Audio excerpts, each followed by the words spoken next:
গল্পে গল্পে বিশেষ প্রস্তুতি পর্ব ১৩। গল্পে গল্পে বিশেষ প্রস্তুতিতে আমাদের আজকের বিষয়বস্তু বড়ু চণ্ডীদাসের কবিত্ব শক্তি এবং কাব্যের ৩টি খণ্ড, জন্ম, তাম্বুল, দান। গল্পে রূপ দিয়েছেন মোহাম্মদ আনোয়ারুল হক খান। বিশেষ প্রস্তুতিকে সহজ ও আকর্ষণীয় করার জন্য এটি একটি প্রয়াস।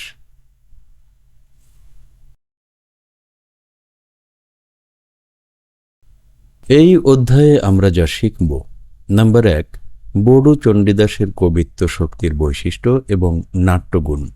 নাম্বার ২, জন্মখণ্ড, কৃষ্ণ ও রাধার মর্তে আগমনের পৌরাণিক প্রেক্ষাপট। নাম্বার ৩, তাম্বুল খণ্ড, কৃষ্ণের প্রেমের প্রস্তাব এবং বড়াইয়ের ভূমিকা। নাম্বার ৪, দান খণ্ড, ঘাটে রাধার পথরোধ এবং কৃষ্ণের ছদ্মবেশ। নাম্বার ৫, বড়ু চণ্ডীদাসের বর্ণনায় লৌকিকতা ও মানবিক আবেদনের গুরুত্ব।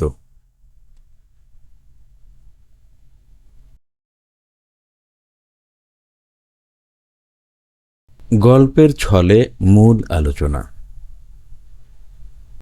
আজকের দুপুরটা বড়ই অদ্ভুত। বাতাস নেই, কিন্তু আকাশটা ছাই রঙের হয়ে আছে।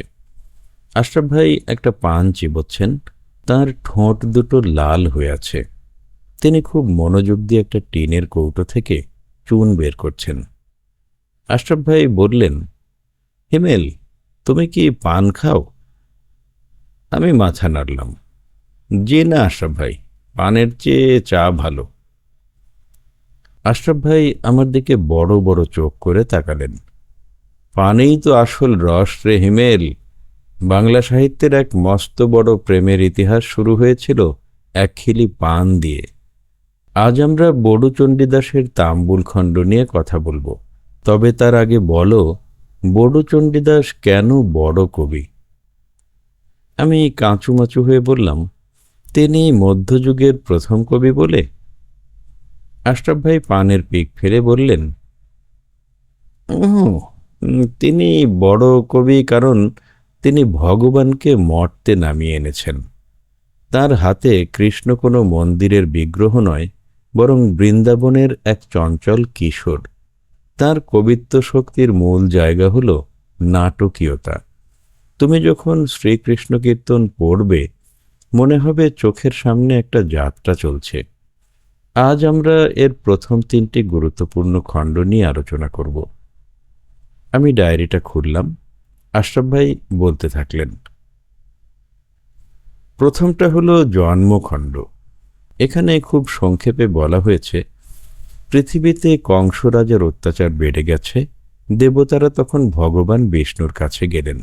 বিষ্ণু বললেন, আমি কৃষ্ণ হয়ে জন্মাব, আর লক্ষ্মী হবে রাধা। তবে বড়ু চণ্ডীদাস এখানে খুব চালাকি করেছেন। তিনি রাধাকে দেখিয়েছেন আয়ান ঘোষের স্ত্রী হিসেবে, অর্থাৎ শুরুতেই একটা পরকীয়া প্রেমের বীজ বুনে দিলেন। কেন? কারণ নিষিদ্ধ প্রেমে নাটকীয়তা বেশি। আশরাফ ভাই জানালা দিয়ে আকাশের দিকে তাকালেন, তারপর বললেন, এরপর আসে তাম্বুল খণ্ড। তাম্বুল মানে হলো পান। কৃষ্ণ প্রথম রাধাকে দেখে প্রেমে পড়লেন, কিন্তু তিনি সরাসরি রাধার কাছে গেলেন না। তিনি বড়াই নামের এক বৃদ্ধাকে ধরলেন। বড়াই হলো বাংলা সাহিত্যের প্রথম সার্থক ঘটক বা দূতী।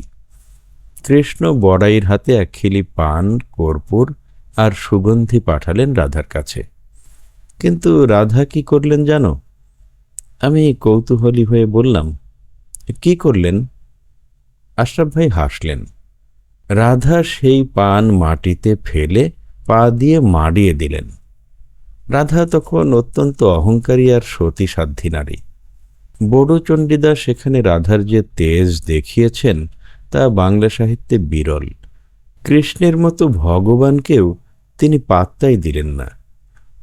আমি দ্রুত নোট নিলাম, তাম্বুল খণ্ড, পানের মাধ্যমে প্রেমের প্রস্তাব। আশরাফ ভাই সোফায় একটু নড়ে চড়ে বসলেন। এরপর শুরু হয় আসল লড়াই, দান খণ্ড। এই খণ্ডটি শ্রীকৃষ্ণ কীর্তনের সবচেয়ে বড় খণ্ড। কৃষ্ণ দেখলেন পানে কাজ হচ্ছে না। এবার তিনি কৌশল বদলালেন। যমুনা নদীর ঘাটে রাধা দই দুধ বিক্রি করতে যাচ্ছিলেন। কৃষ্ণ সেখানে দানাদার বা কর আদায়কারী সেজে পথ আগলে দাঁড়ালেন। তিনি দাবি করলেন, রাধাকে যেতে হলে দান বা ট্যাক্স দিতে হবে।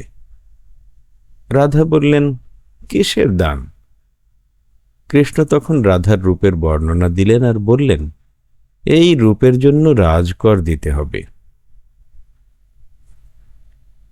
আমি জিজ্ঞেস করলাম, দানখণ্ডে কি শেষ পর্যন্ত রাধা নতি স্বীকার করেন? আশরাফ ভাই চশমাটা নাকের ওপর ঠিক করে বললেন, হ্যাঁ, কিন্তু সেটা প্রেমের দায়ে নয়, পরিস্থিতির চাপে। বড়ু চণ্ডীদাস এখানে কৃষ্ণের চরিত্রকে খুব চতুর হিসেবে এঁকেছেন। এই যে 3টা খণ্ড, জন্ম, তাম্বুল আর দান, এর মাধ্যমেই রাধাকৃষ্ণের সম্পর্কের মোড় ঘুরে যায়। বড়ু চণ্ডীদাসের কবিত্ব হল তাঁর শব্দের গাঁথুনিতে। তিনি যখন বর্ণনা করেন আকাশে মেঘ ডাকছে, ময়ূর নাচছে, তখন পাঠক হিসেবে তুমি বৃন্দাবনের গন্ধে মাতাল হবেই। তিনি গ্রাম্য শব্দের সাথে সংস্কৃত শব্দের এমন এক মিশ্রণ ঘটিয়েছেন যাকে বলা হয় মণিকাঞ্চন সংযোগ। আশরাফ ভাই হঠাৎ নীরব হয়ে গেলেন। বাইরে একটু বাতাস বইতে শুরু করেছে। তিনি নিচু গলায় বললেন, হিমেল, এই যে বড়ু চণ্ডীদাস, ইনি না থাকলে আমরা হয়তো জানতামই না যে গ্রামের সাধারণ ভাষায় এত সুন্দর কাব্য লেখা যায়। তিনি রাধাকে কেবল একজন দেবী হিসেবে নয়, বরং একজন রক্তমাংসের নারী হিসেবে আমাদের সামনে দাঁড় করিয়েছেন। এটাই তাঁর কবিত্বের জয়। আমি ডায়েরি বন্ধ করে বললাম, আশরাফ ভাই, আপনার পান খাওয়া দেখে আজ তাম্বুল খণ্ডটা মনে হয় আর ভুলব না। আশরাফ ভাই হাসলেন। পড়া মনে রাখার জন্য মাঝে মাঝে পানের মতো রং দরকার হয় হিমেল। শুধু সাদা কাগজে কালো কালিতে বিশেষ হয় না, মগজের ছবি আঁকতে হয়। এখন যাও, মোবারককে বলো 1 কাপ কড়া চা দিতে। চিনির বদলে যদি 1 চিমটি লবণ দিতে পারে তবে ভালো হয়। কেন জানো?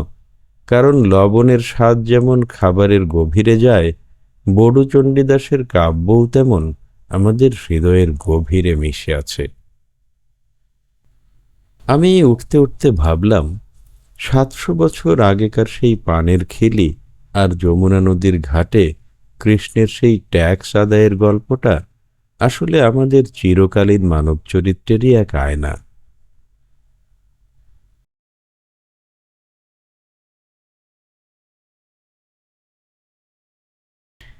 এই গল্প থেকে আমরা যা যা শিখলাম: 1. জন্মখণ্ড। এখানে কৃষ্ণ ও রাধার মর্তে আগমনের কারণ বর্ণিত হয়েছে। কংস নিধন ও দেবতাদের মর্তে রূপান্তর। 2. তাম্বুল খণ্ড। তাম্বুল শব্দের অর্থ পান। এই খণ্ডে কৃষ্ণ বড়াইয়ের মাধ্যমে রাধার কাছে পানের খিলি পাঠিয়ে প্রথম প্রেমের প্রস্তাব দেন। 3. দান খণ্ড। এটি কাব্যের দীর্ঘতম খণ্ড। এখানে কৃষ্ণ যমুনার ঘাটে শুল্ক বা কর আদায়কারী সেজে রাধার পথ আগলে দাঁড়ান। 4. বড়াই চরিত্র। তিনি শ্রীকৃষ্ণ কীর্তনের এক অপরিহার্য চরিত্র, যিনি কৃষ্ণ ও রাধার মধ্যে দূতি বা ঘটকারীর কাজ করেন। 5. কবিত্ব শক্তি। বড়ু চণ্ডীদাস তাঁর কাব্যে দেবতাকে মানবিক আবেগে রঞ্জিত করেছেন এবং নাটকীয় সংলাপে পুরো কাব্যটিকে সজীব করেছেন।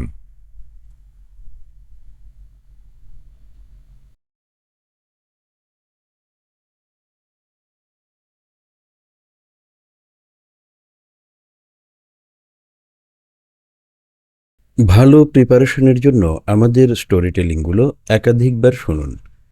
এতে ধীরে ধীরে সবকিছু আপনার মেমোরিতে চলে আসবে আর মনেও থাকবে। মনে রাখবেন, বিসিএস প্রস্তুতি একটি ধৈর্যের পরীক্ষাও। পরীক্ষা হলে বসার আগে এই ধৈর্যের পরীক্ষাতেও আপনাকে সফলভাবে উত্তীর্ণ হতে হবে।